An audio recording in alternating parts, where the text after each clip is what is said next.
திருநெல்வேலியில் குடும்ப சண்டையில் கணவன் மீது கொதிக்கும் எண்ணெயை ஊற்றிய மனைவி கைது செய்யப்பட்டுள்ளார். ஆபத்தான நிலையில் கணவன் சிகிச்சை பெற்று வரும் நிலையில் மனைவி கொதித்தெழுந்ததன் பின்னணி என்ன?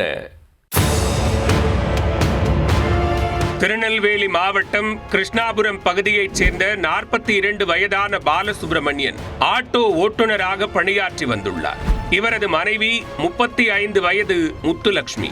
இந்த தம்பதிக்கு 17 ஆண்டுகளுக்கு முன்பு திருமணம் நடைபெற்ற நிலையில் 4 குழந்தைகள் உள்ளனர். அமைதியாக இல்லற வாழ்க்கை சென்ற சூழலில் அண்மையில் கணவன் மனைவி இடையே அடிக்கடி தகராறு ஏற்பட்டு வந்துள்ளது. கடந்த வாரம் தகராறு முற்றியதால் முத்துலட்சுமி பாளையங்கோட்டையில் உள்ள தனது தாய் வீட்டிற்கு சென்றதாக தெரிகிறது. மேலும் தனது கணவர் மீது பாளையங்கோட்டை அனைத்து மகளிர் காவல் நிலையத்திலும் அவர் புகார் அளித்துள்ளார்.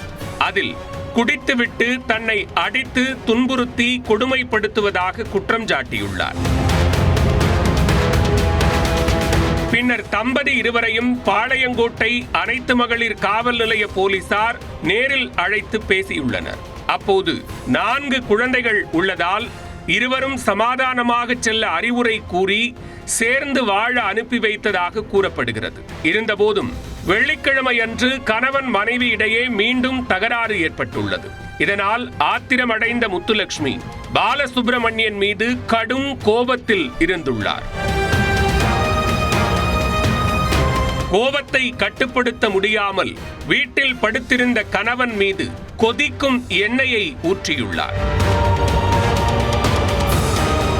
பாலசுப்ரமணியனின் அலறல் சத்தம் கேட்டு அருகில் இருந்தவர்கள் ஓடி வந்து அவரை மீட்டுள்ளனர். பின்னர் உடனடியாக பாளையங்கோட்டையில் உள்ள அரசு மருத்துவக் கல்லூரி மருத்துவமனையில் சிகிச்சைக்காக அனுமதித்தனர்.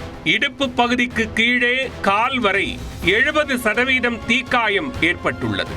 ஆபத்தான நிலையில் உள்ள அவருக்கு தொடர்ந்து தீவிர சிகிச்சை அளிக்கப்பட்டு வருகிறது.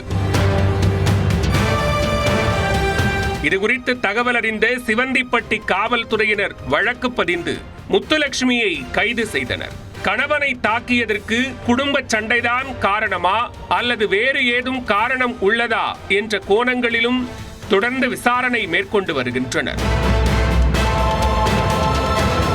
குடித்துவிட்டு தொடர்ந்து அடித்து துன்புறுத்திய கணவன் மீது கொதிக்கும் எண்ணெயை மனைவி ஊற்றிய சம்பவம் திருநெல்வேலியில் அதிர்ச்சியை ஏற்படுத்தியுள்ளது.